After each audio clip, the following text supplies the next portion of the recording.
magandang araw. Halika kayo, tuloy kayo sa kusina ko. Alam ko karamihan sa inyo ay nahihirapan mag-isip ng ulam sa pang-araw-araw, lalo na ang almusal. Ito lang naman kasi ang importanteng meal, di ba po? Kaya mahalagang mag-almusal kahit sa simpleng ulam lamang. Tara, samahan niyo akong magluto at i-share ko sa inyo kung ano nga ba itong naisipan ko. Meron pala ako ditong isang latang sardinas. Ligo pala itong napili ko kasi ito nagugustuhan ko. Kung meron ko yung mas paboritong brand, yan ang gamitin ninyo.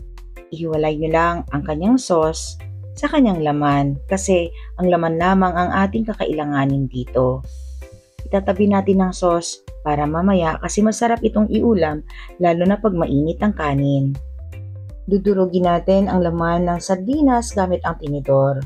Kayo po ang masusunod kung gusto ninyo po na medyo may buo-buo, huwag ninyo masyadong durugin pero kami gusto namin ng durug na durug kasi ang mga anak ko ito pang gusto nila. Iba-iba ang ating panlasa at gusto.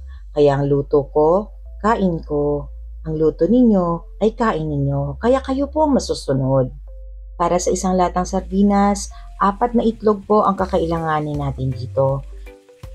At ikakrak na natin ang ating mga itlog isa-isa. Ingatan po pala natin ang pagkakrak natin kasi kung minsan may nababasag na mga eggshells at nahahalo po sa ating binating itlog. At ito, babatihin na natin ang ating itlog at haluan natin ito ng paminta. Hindi na po pala ako maglalagay dito ng asin kasi malasa na po ang ating sardinas.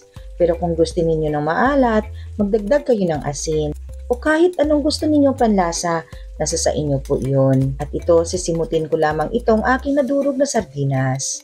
Ito na po pala ang na-slice ko na sibuyas. Malaking sibuyas ito na ginayat ko lamang na maninipis. Mas masarap kasi pag maraming sibuyas. I-mix lamang natin ito sa mixture ng ating itlog at sardinas. Haluin lamang natin ito ng maigi para mag-incorporate ang sibuyas, itlog at ating sardinas na dinurog. Haluan din po natin ito ng portion ng onion leeks. Natira po ito sa tortang onion leeks na ginawa ko kahapon.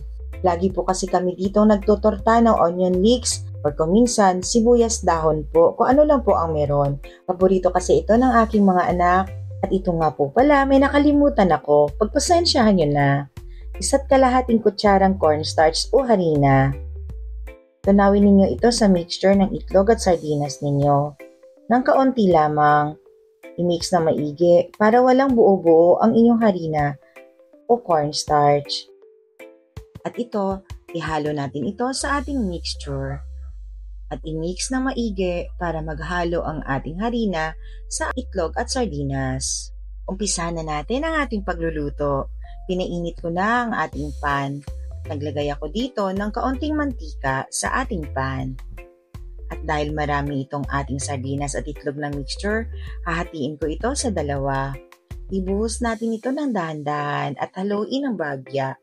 Lalo na ang pinakailalim nito, nakalow lang pala itong ating apoy para masinin ang pagkaluto lalo na ang ating mga sibuyas. Para mas maging manamis-namis ito mamaya, pagkaraan ng ilang minuto, ay bahagya nating alug-alugin ang ating pan at i-check natin kung okay na at pwede na nating baliktarin ang ating torta.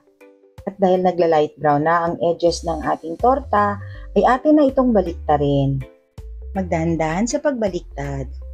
Ito ang gusto ko sa torta. Kayo ano ang gusto ninyo? Tostado o malasado? Siya nga pala, ito ang sagot kung bakit ako naghalo ng kaunting cornstarch o harina kanina. Para may lumalaban. Opo, para may lumalaban na katigasan. Basta kung saan kayo mas okay, dun kayo. Iba-iba kasi tayo ng gusto. Yung iba gusto sabog-sabog. Yung iba naman malapitsa ang gusto. Basta mahalaga, masasarapan ng pamilya mo. I-go mo lang yung diskarte mo. Dahil sa ganitong sistema, pinapatunayan mo lang sa sarili mo na talagang isa kang kusinero dahil sa kagalingan mo. Ito na ating pangalawang batch dahil hinati ko ito kanina. So meron tayong 2 pizza na gagawin.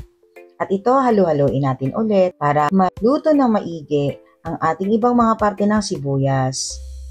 Huwag kayong mag-alala, hindi po ito masisira dahil sa harinang hinalo natin kanina. Ito at in uli ang ating pagkaluto.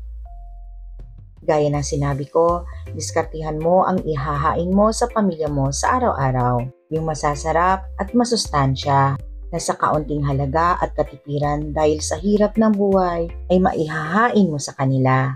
Kung nga pala, pwede ninyo itong haluan ng kaunting dahon ng malunggay para mas masarap at lalong mas masustansya. So ito, nakadalawang baliktad na tayo. 2 pizza ang maisiserve mo sa pamilya mo ngayong umaga. Kaya naman kung hindi ka pa nakapag-subscribe sa aking channel, ay mag-subscribe ka na at mag-comment ka na rin kung taga saan ka para malaman ko kung saan na nakarating itong aking video. Kain tayo! Ito na pala yung sauce kanina ng ating sardinas.